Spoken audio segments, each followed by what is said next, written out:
This is the Footbrawl Podcast with your hosts, Tyler, Andy, and Boyer.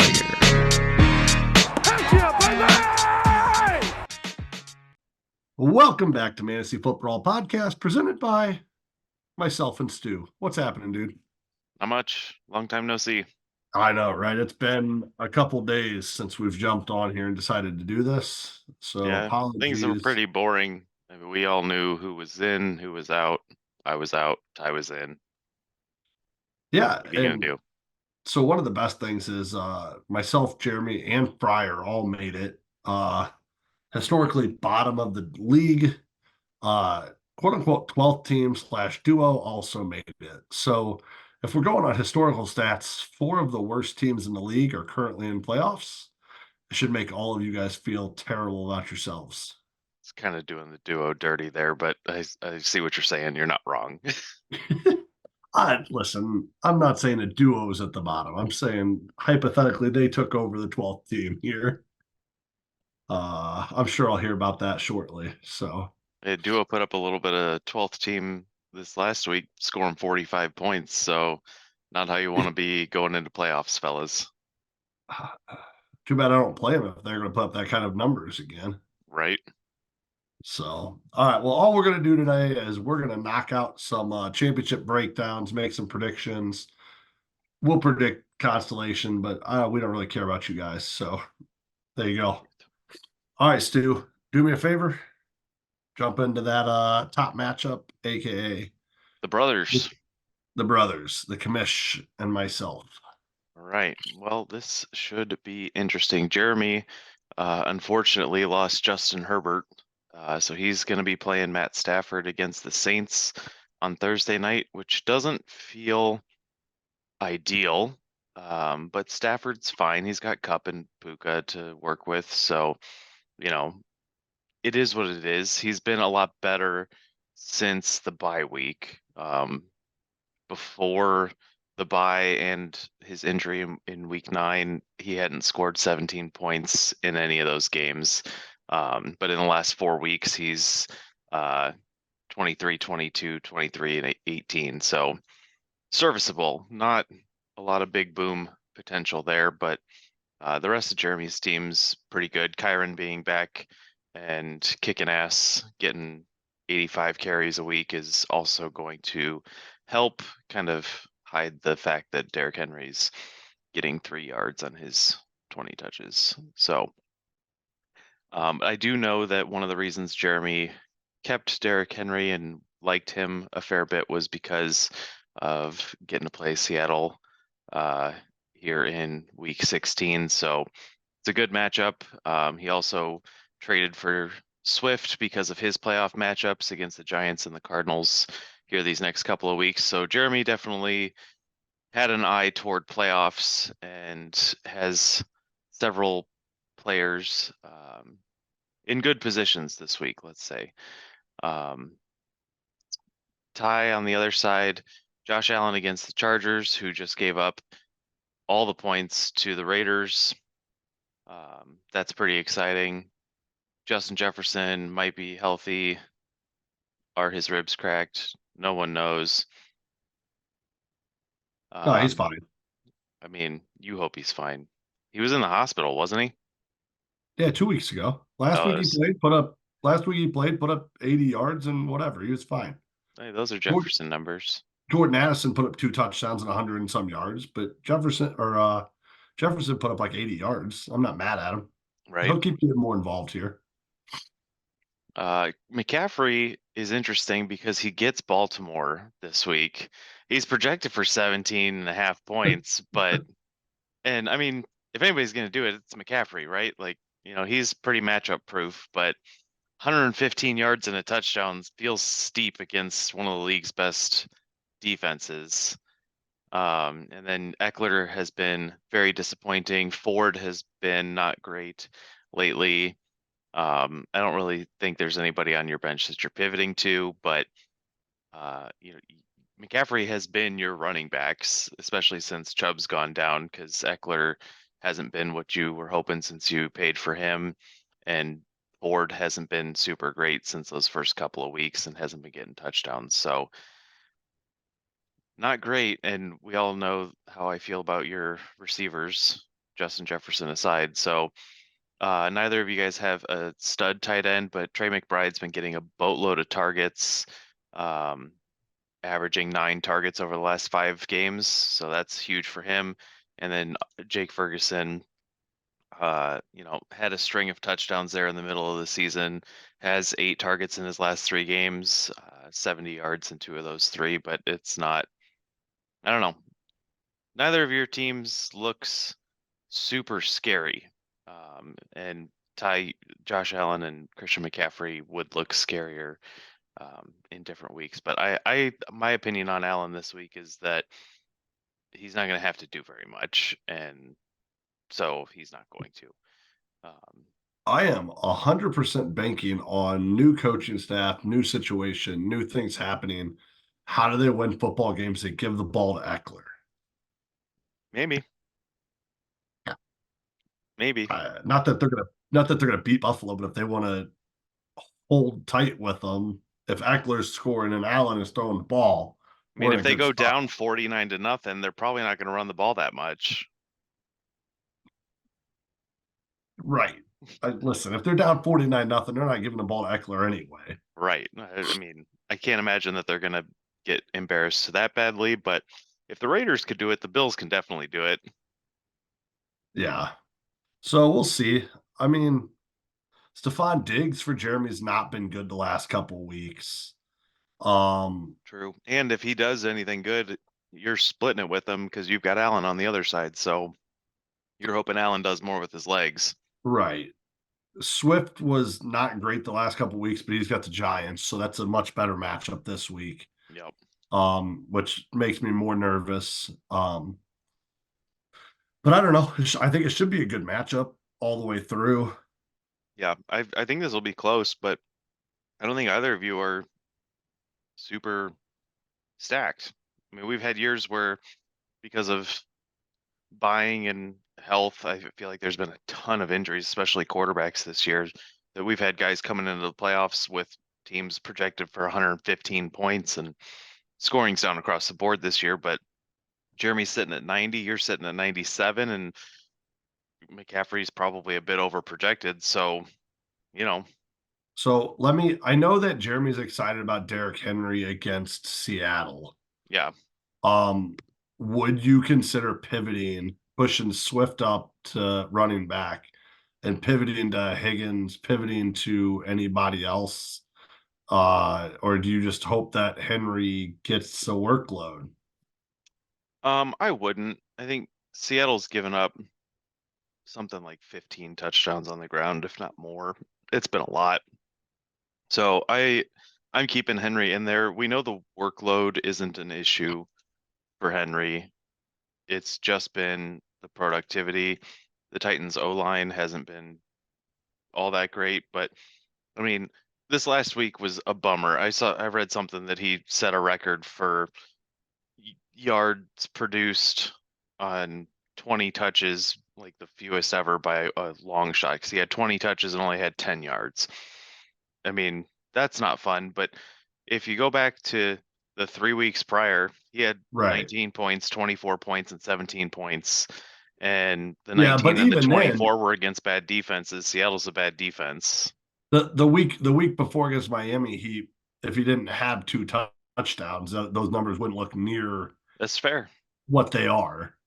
That's fair. I mean, the important thing is he's still the guy. I can't bench him while he's the guy. Maybe he doesn't do it, and that's fair because his his efficiency hasn't been great. If the touchdowns aren't there, there's definitely been a dip in his yards per carry, but you can't bench him, especially against Seattle. Maybe next week he's got Houston again, which is the one that just stopped him last week. Regardless of if Jeremy makes the championship, maybe you consider benching him for T. Higgins or somebody else next week, but you can't do it this week. That's fair. I just figured I'd ask. I know that he's had 6 touchdowns in the last 4 weeks. It was 2, 2, 2, and 0. Right. So I mean, you're banking on the touchdowns at this point, and who knows what Tennessee's touchdown. And if Will Levis is out, Maybe they just have to lean on him harder, but that means more stacked boxes too. Right. So we'll see. But yeah, I agree with you. You can't sit him. I just figured I'd ask with the whole Tennessee situation. Yeah, also make sure you get your Buffalo defense in there, Ty. I don't think Tampa against Jacksonville is better than beating up on the Chargers right now, even if you have Well, Eckler.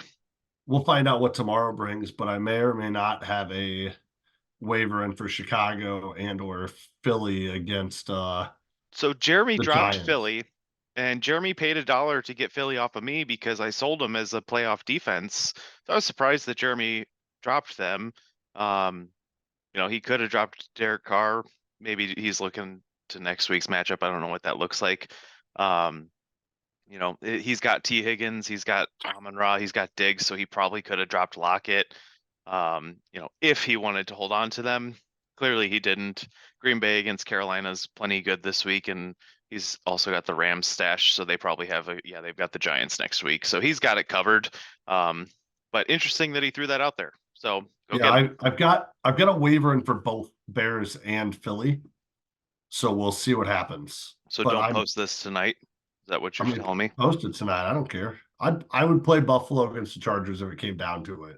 Yeah. But both of them playing the Giants and playing Arizona, I'm okay having that defense for this week. So we'll see what happens. Fair. All right, Ty. But defense will be changed. I'm taking me for this matchup because I have to. Yeah.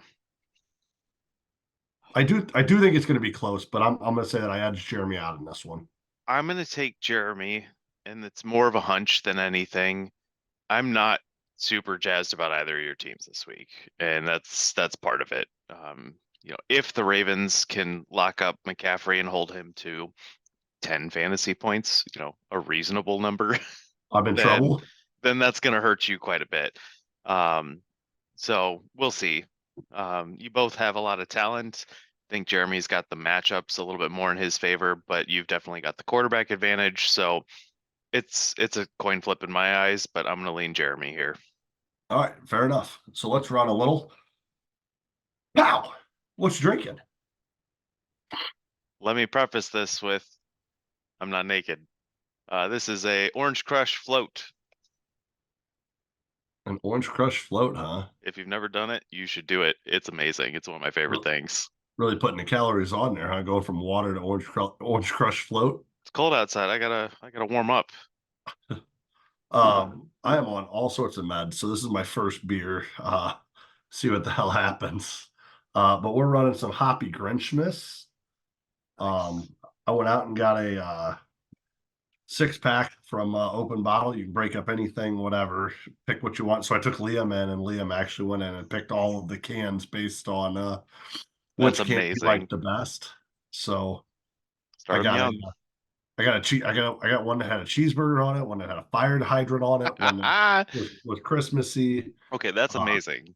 So it was great. I brought Liam in, and Liam picked my 6-pack out. So I needed some Christmas beers, so Liam picked it out for me.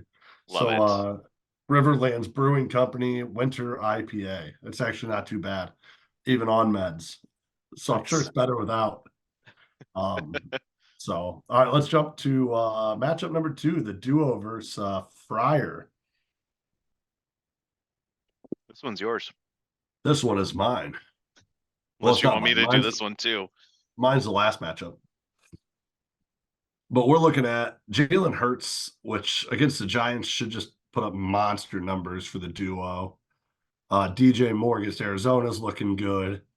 Keenan Allen, assuming he plays, didn't practice today with his heel. He was working on the side, see what happens. I don't, be honest, if I'm the Chargers are still kind of fighting for a spot, so I get them pushing him to come back. Josh Jacobs also may or may not play this week. Yeah. Brian Robinson also, I believe, may or may not play this week. So he's got Kelsey, Garrett Wilson. Garrett Wilson against Washington. Washington's defense isn't great, but also the Jets' offense is just not good. Oh, Zach Wilson's our guy. Wait, no, he's not. Yeah, he is. We're putting him in. No, pull him. I don't know what the hell the Jets are right now. I'm embarrassed for Robert Saleh over there. I wish he had a good quarterback because I think that team was built to be good. And his quarterback situation is just a mess. Uh, Kicker and defense, Kansas City against Las Vegas is a solid matchup. I'm Yeah, they only not scored opposed to 63 that. points last week. Indianapolis against Atlanta would also be. Um, so on the bench, Deontay Foreman against Arizona. If Jacobs is out, I guess that's your adjustment. Yep, not Um, ideal. If Other than Jacobs that, and Brian Robinson are out, yeah, not good. playing AJ Dillon, I guess. Yeah, who's also Also, questionable. if Keenan Allen doesn't play, I think Keenan Allen is probably the most likely to play. Yeah, Uh, but if Jacobs and Robinson are out, you're in trouble, duo. So we'll see. Um, Going over to Fryer's side, Lamar Jackson is San Francisco. Not an ideal matchup. We talked about that matchup already. CeeDee Lamb gets Miami. Uh, should be a shootout, would be my guess, assuming Dak can figure it out this week. Devontae Adams against Kansas City. We'll see how that one plays out. Kamara, Kenneth Walker. Kenneth Walker looked hella good yep. the other night. I think they keep feeding him. David and Joe, who's been the go-to target there, has been downgraded wide receiver too, but still getting his yards.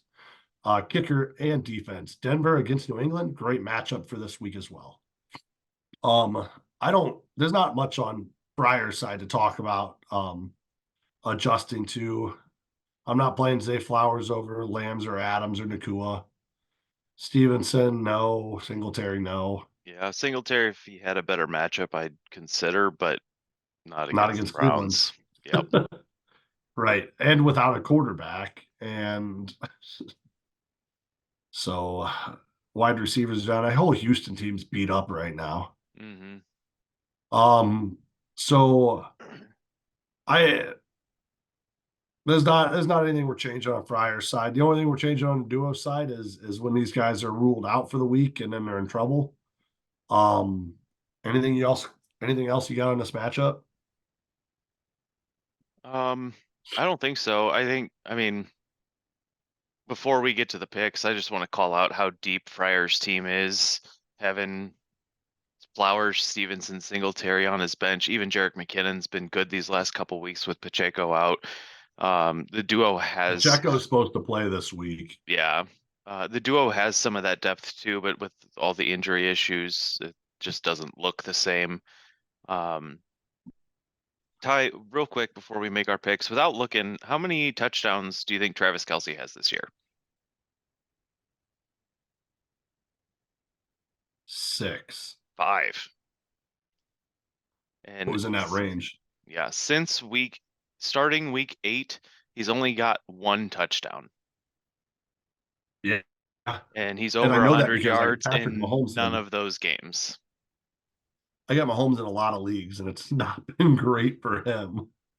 Yeah, he's I mean, the Chiefs offense is struggling, but I mean, it's Kelce, and he's the main and only guy that's productive in that offense. So you can't discount that, but at the same time, I'm not looking at this as a huge drop at tight end like I normally would, especially with Joku getting 14 targets last week, 8 the week before. He's also got a 15 target game in there. So he's been Six getting is a ton six of is his looks. low. And the 6 last is what? his low 2, since 4, week 8. 6, 8. Yeah. No, since week 6. Yeah. In the last 9 weeks or whatever, it's been 6 is his low targets. Yeah.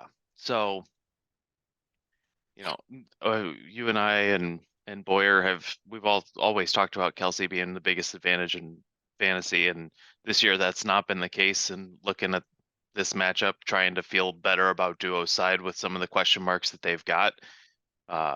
You look to Kelce, and I don't feel it. Nope. So I think with that, I'm going to pick Fryer here just because I like his guys. I like that they're healthy, and he doesn't have any hard decisions here. Because even if Jacobs plays, how do you feel about? I mean, I don't think Duo can pivot to Foreman or Dylan if Jacobs is playing, but you hate that he's a questionable player who's missed a couple games, and you don't want to have to deal with that. Yeah. And Jacobs plays Monday. Yeah. So there's a lot less of an option to pivot at that point. Yeah. And there's no way to get him into your flex. Yeah. It's not a So good scenario. yeah. So I mean there's a lot going on over there. So I'm also taking Fryer in this matchup.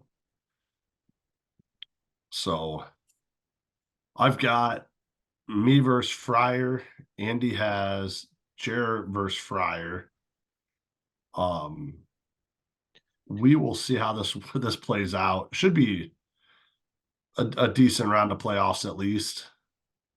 Yeah. Just for calling it out, Ty is a 2-time champ. Duo has won once. I don't believe that Fryer has ever made a championship before.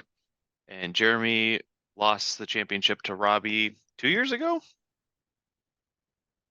in his I first ever think so. championship appearance. So Jeremy and Fryer are both looking for their first appearance or first title. And that's how I've got it looking so far. So that'll be interesting. Or hear me out. I could win and I could play for back to back and my third title, and you would hate me for it. I mean, you could. I'm cheering against you because I'm the only one with the back-to-back title still, so I don't want you to get that.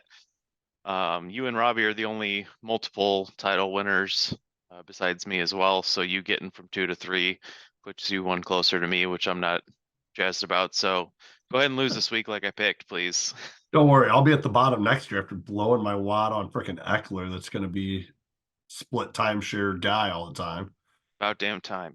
No, it's fine. It's fine. It's fine. All right. Let's do a quick constellation pick. We're not going to run through teams and stuff. We will just have this conversation. We have Chris versus Charlie.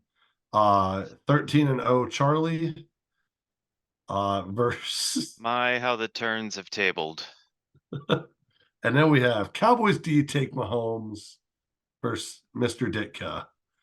So Walker versus Boyer and Chris versus Charlie. I'm going to take this one to come out as Chris versus Walker next week. Yeah, I feel pretty comfortable with that as well. Especially Charlie lost They've Chase. both been hot. They've both been hot lately, moving. If Chris was closer to me going into the last couple of weeks, I would have been nervous. Yeah, I think when we made our picks a month ago, I picked Chris as the wild card, which was an outside shot, but goddamn if he didn't score enough points to do it. It was just he was too far behind in the wins. Yeah. I mean, Walker was the same way. So Chris versus Walker, consolation. Hopefully they're good matchups. Yeah, I think Boyer's got a chance. I don't think Charlie does. I think Chris's team is significantly better than Charlie's team at this point, but Boyer's team has been pretty hot lately. Yeah. And he kind of knew that it would be with just getting guys back off of injuries, but Boyer's over 100 last 3 weeks for the last 5. So, you know, and that's something. If Boyer gets Jacobs back this week, he doesn't have Jacobs anymore. Not Jacobs, Taylor. Yeah, he doesn't have Taylor. He gave him to Charlie. Yeah, because I was gonna say when he got him back, but I forgot he got rid of him. So maybe if Charlie gets him back. I was gonna say because I know Boyer was holding him, hoping for the best come playoffs. Yep. But I forgot about that. Yeah, he moved him for Rashad White, maybe? I don't remember. Yeah, he did. And then Charlie's got Moss and Taylor, and Moss is currently hurt, and Taylor's still questionable. It's great. Charlie is just taking, and Charlie lost Jamar Chase this week. Yep. So all right. Well, that's enough breakdown of consolation. Chris and Walker, congratulations on your win. Other than that, championship bracket, I think is going to look good this week. Should be some tight matchups. We'll come back with a championship breakdown next week. All right, we're out.